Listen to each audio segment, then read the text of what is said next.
Assalamualaikum warahmatullahi wabarakatuh. Sekarang kita akan masuk ke pertemuan ke-6 di mana pemodelan sistem dengan UML pada bagian kedua. Sebelumnya kita sudah mempelajari untuk use case diagram, lalu activity diagram, lalu sequence diagram.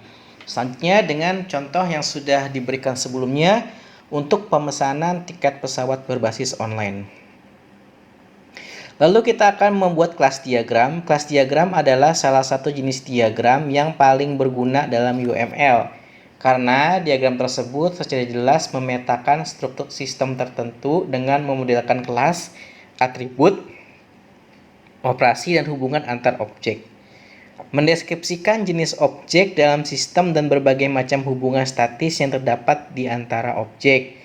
Lalu menunjukkan properti dan operasi sebuah kelas dan batas-batasan yang terdapat dalam hubungan objek tersebut. Nah, ini adalah kelas diagram. Strukturnya terdiri dari nama kelas, lalu ada atribut, lalu ada metodenya, ya.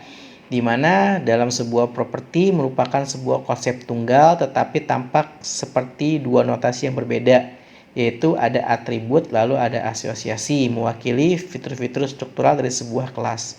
Kelas terbentuk persegi panjang seperti ini dengan 3 garis meliputi nama kelas, lalu ada atribut kelas dan juga metode atau operasi yang mungkin digunakan oleh kelas itu. Kelas dan subkelas dikelompokkan bersamaan untuk menunjukkan hubungan statis antar objek. Jadi seperti ini bentuknya. Diagram kelas ada nama kelas, atribut, dan juga metodenya. Kita akan bahas tentang atribut. Notasi atribut mendeskripsikan properti dengan sebaris teks di dalam kotak kelas. Misalkan ada variable name, lalu ada tipe multiplicity-nya, lalu ada default propertinya string. Keterangan. Visibility menandakan atribut public plus atau private min dan protect tanda pagar. Artinya visibility ini kalau tanda plus berarti kelasnya dapat diakses secara publik. Kalau ada min berarti untuk kelasnya dapat atributnya dapat dikatakan secara diakses secara private. Ya, berarti ini menandakan atribut yang dapat diakses secara publik ataupun private atau protect. Lalu ada nama atribut, lalu type tentang objek yang dapat diletakkan dalam atribut, lalu value nilai dari objek yaitu dan juga properti tambahan. Lalu asosiasi ya merupakan garis solid antara dua kelas ditarik dari kelas sumber dan kelas target. Artinya asosiasi ini adalah untuk menghubungkan antar kelas atau garis lurus tanpa ada tanda panah. Ada namanya multiplicity ya. Multiplicity ini merupakan indikasi tentang beberapa objek yang bisa berhubungan dengan objek lain. Misalkan ada hanya satu garis, hanya satu, atau 0 dan atau 1 lalu lebih dari 1 ya. Selanjutnya ada operasi suatu kegiatan dilakukan oleh sebuah kelas. Nah, ini adalah relasi pada kelas, ada asosiasi antara kelas makna umum biasanya sesuai dengan multiply, lalu ada asosiasi berarah ya digunakan kelas lain serta multiply, lalu ada generalisasi, ada dependensi, dan ada agregasi. Tentunya di sini memiliki fungsi yang berbeda-beda dari simbolnya ya. Nah, seperti ini contoh kelas diagram ya. Ini ada kelas pembelian, pesanan, bayar, penumpang. Lalu ada detail pesanan, ada jadwal, lalu ada detail penerbangan dan detail harga. Bisa kita perhatikan untuk pembeli ya di sini ada variabel, ada username, lalu ada tipe datanya, password dan email. Dapat diakses secara private. Ketika dia masuk pesanan, maka akan tampil ada ID pesanan, ada tanggal pesanan, ada tanggal pesanan sama jumlah penumpang. Nah, selanjutnya untuk pesanan akan didukung oleh detail pesanan. Di antaranya ada detail, ada ID pesanan, ya tetap ada ID-nya, lalu ada umur, satuan umur, ada total, ada jumlah penumpang. Di mana detail pesanan ini akan berkaitan dengan jadwal penumpang dan juga penumpang itu sendiri. Dan jadwal penumpang akan didukung oleh beberapa kelas yaitu detail penumpang dan juga detail harga. Nah, ini adalah kelas diagram untuk pemesanan tiket secara online. Nah, kelas-kelas ini sudah kita tentukan sebelumnya, diantaranya pembeli, lalu pesanan, di mana pesanan ini datanya akan didukung oleh ada detail pesanan. Lalu untuk detail pesanan berhubungan dengan jadwal, lalu jadwalnya akan didukung oleh kelas detail penerbangan dan juga detail harga. Lalu untuk detail pemesanan juga ada masukkan data penumpang seperti ini. Ada atribut ini dapat berubah sesuai dengan kondisi yang terjadi, bisa berkurang ataupun bisa menambah sesuai dengan kebutuhan di lapangan. Nah, untuk membuat kelas diagram ya, kita bisa menggunakan yang tadi ya. Di use case ya, bisa kita klik kanan, lalu kita add diagram, lalu kita pilih UML struktural, lalu kita pilih UML ya ini ya, UML struktural, lalu kita pilih kelas. Oke. Nah, ini kelas, lalu ada kita pilih kelas seperti ini. Kelas 1 ya. Kita sesuaikan saja. Pembeli misalkan apply, lalu oke. Nah, ini kelas pembeli, lalu atributnya bisa kita klik kanan, lalu ada yang namanya feature and property ya, lalu ada atribut. Silakan masukkan atribut berdasarkan dari kebutuhan, misalkan ada username, uname, sebarang klik, lalu ada password dan juga email. Password dan juga adanya email. Pastikan tipe datanya kita sesuaikan, karakter misalkan, karakter, lalu karakter. Nah, skopnya kalau kita perhatikan di sini minus, berarti variabel ini diakses secara private. Kalau plus negatif tinggal diganti aja, kalau negatif private, kalau misalkan positif public, disesuaikan saja. Private. Oke.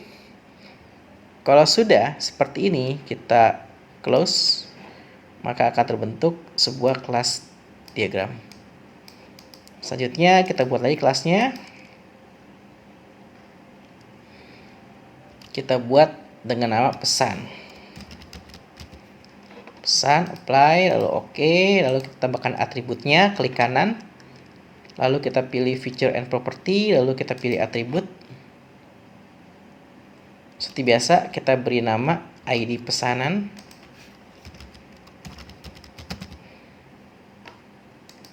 Lalu ada tanggal pesanan.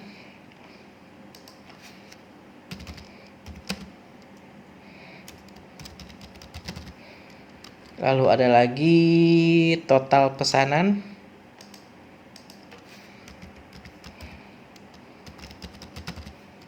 Lalu ada lagi jumlah penumpang.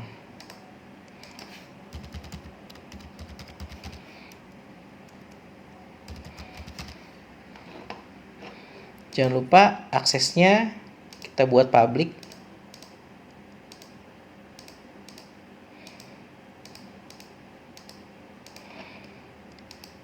Seperti ini. Nah, lalu kita buat relasinya, asosiasinya. Seperti ini, kita pilih association. Nah, seperti ini. Berarti ini adalah ID yang dimiliki oleh pembeli. Untuk pesanan, kelas pesanan ini ada variabelnya dan seterusnya. Nah, ini untuk membuat sebuah kelas diagram, bisa dilanjutkan lagi dan bisa disesuaikan dengan kebutuhan masing-masing. Lalu komponen diagram mempresentasikan dunia real item atau komponen software yang digunakan, diakses melalui interface-nya atau melalui antarmukanya. Jadi komponen diagram ini berinteraksi antara sistem dan juga interface yang nanti akan digunakan. Relasi komponen interface disebut dengan realization, mewakili potong-potongan yang independen yang bisa dipesan dan diperoleh seluruh waktu. Digunakan untuk memecah sistem menjadi komponen-komponen yang menampilkan hubungan dengan antarmuka. Model sistem jadi lebih rendah, pembagian ke dalam komponen lebih didorong untuk kepentingan marketing daripada teknis. Ya, jadinya di sini tujuannya adalah untuk menunjukkan hubungan antar berbagai komponen dalam satu sistem yang saling terkaitan satu sama lain. Komponen dalam UML dapat mewakili komponen logis, misalkan komponen bisnis atau proses. Kalau fisiknya itu ada komponen bahasa pemrograman antara Cobra, Java, .NET ataupun komponen WSDL. Lalu diagram komponen umumnya berisi tentang komponen antarmuka, lalu ketergantungan, generalisasi, asosiasi, dan realisasi. Komponen adalah kelas yang mewakili bagian modular dari sebuah sistem dengan komponen yang terenkapsulasi. Sebuah komponen memiliki perilaku yang didefinisikan dalam hal antarmuka. Bagian komponen yang lebih besar dari fungsi sistem, sebuah komponen dimodelkan sepanjang siklus, lalu komponen dapat dimanifestasikan dalam satu atau lebih artefak. Diagram komponen dapat digambarkan dalam beberapa model kode sumber atau source code, memodelkan file eksekusi, lalu memodelkan basis, lalu memodelkan sistem yang dapat disesuaikan. Nah, ini contoh komponen diagram bahwa di sini ada sebuah simbol ya, simbol di mana bukan asosiasi. Ya, sekarang kita akan coba membuat komponen diagramnya. Klik kanan use case model, lalu kita add diagram. Di sini ada komponen, oke. Di sini ada komponen, kita tambahkan saja komponen 1 ya. Namanya etiket.exe. Etiket.exe seperti ini. Selanjutnya ada komponen lagi yang terkaitan etiket isi. Dari keterangan di sini menggunakan aplikasi berbasis Java ya. Lalu ada form jadwal atau interface jadwal titik Java yang digunakan seperti ini. Nah, ketika relasinya kita pilih yang namanya dependensi. Nah, ini ya. Dependensi ini artinya jadwal Java ini tidak akan terbuka kalau kita belum mengakses etiket. Artinya saling ketergantungan antar interface satu sama lain. Ya, dan seterusnya. Berarti untuk komponen diagram, etiket itu adalah aplikasi berbentuk exe, di mana interface-nya ketika kita ingin melihat jadwal maka akan masuk ke form. Ini form ya. Nantinya form yang akan kalian buat jadwal Java. Lalu akan masuk lagi ke menu pesanan titik Java atau form. Pesanan namanya pesan titik Java. Lalu dia login ke Java, lalu ada menu penggerak Java, lalu ada pembayaran dan model pembayaran. Nah, ini adalah komponen interface yang berinteraksi ketika aplikasi ini dijalankan atau ketika kita ingin memesan tiket, maka akan melalui form jadwal, form pesanan, form login, form penumpang, lalu lakukan pembayaran dan juga metode pembayaran, di mana ini adalah terjadi dalam sebuah sistem yang sama. Ini adalah sebuah komponen diagram. Lalu ada development diagram. Development diagram adalah diagram yang menunjukkan konfigurasi dari node-node proses, waktu proses, runtime, dan komponen-komponen yang ada di dalamnya. Development diagram menunjukkan tata letak sebuah sistem secara fisik, menampilkan bagian software yang berada dalam hardware. Development diagram mengandung node digambarkan mewakili PL, lalu keterangan yang hubungan dengan asosiasi. Nah, ini adalah ada kios, lalu ada penjualan, ada deploy transaksi to exe, detail to exe. Jadinya di sini adalah execute-nya aplikasi program penjualannya, lalu ada server. Ini ada asosiasi. Hubungan yang paling umum adalah asosiasi yang mempresentasikan koneksi fisik dari node seperti Ethernet, saluran serial, atau bus. Berarti kios ini masuk ke server dengan menggunakan kabel Ethernet. Sedangkan konsol ini dengan menggunakan konektor RS232. Lalu server ini akan terhubung ke aplikasi RID. Developer diagram memiliki beberapa aplikasi yang dapat digunakan untuk menampilkan elemen perangkat lunak, mengilustrasikan pemrosesan runtime, memberikan pandangan tentang topologi. Development diagram tidak hanya penting untuk memvisualisasikan, menentukan, dan mendokumentasikan embed klien dan server dan sistem distribusi, tetapi juga untuk mengolah sistem yang dapat dieksekusi melalui teknik maju dan rekayasa ulang.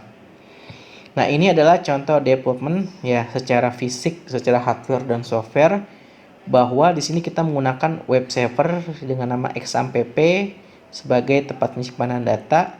Untuk aplikasi web, maka portal yang digunakan adalah HTTP, bisa menggunakan browser, aplikasi Java, lalu menggunakan JavaScript. Lalu untuk database-nya menggunakan MySQL dengan menggunakan akses JDBC. Ya, berarti web server ini menggunakan XAMPP dalam menjalankannya, lalu database-nya menggunakan MySQL dengan jalur JDBC, sedangkan untuk aplikasi webnya menggunakan HTTP. Nah, ini adalah ringkasan dari development diagram, di mana aplikasi ini lebih mengarahkan kepada hardware dan software yang digunakan untuk interaksi aplikasi tersebut. Nah, dalam penggunaannya juga sama. Di sini sudah ada ya, klik kanan, lalu ada add diagram. Kita pilih development seperti ini. Lalu kita pilih saja yang Node 1 ya. Misalkan web server, device web server. Web server. Nah, ini web server. Lalu di dalam web server ini ada interface namanya XAMPP. Ada interface yang namanya XAMPP, ada komponen namanya XAMPP. Nah, seperti ini. Di dalam web server terinstall namanya XAMPP. Lalu kita punya database, lalu diinstal interface-nya MySQL.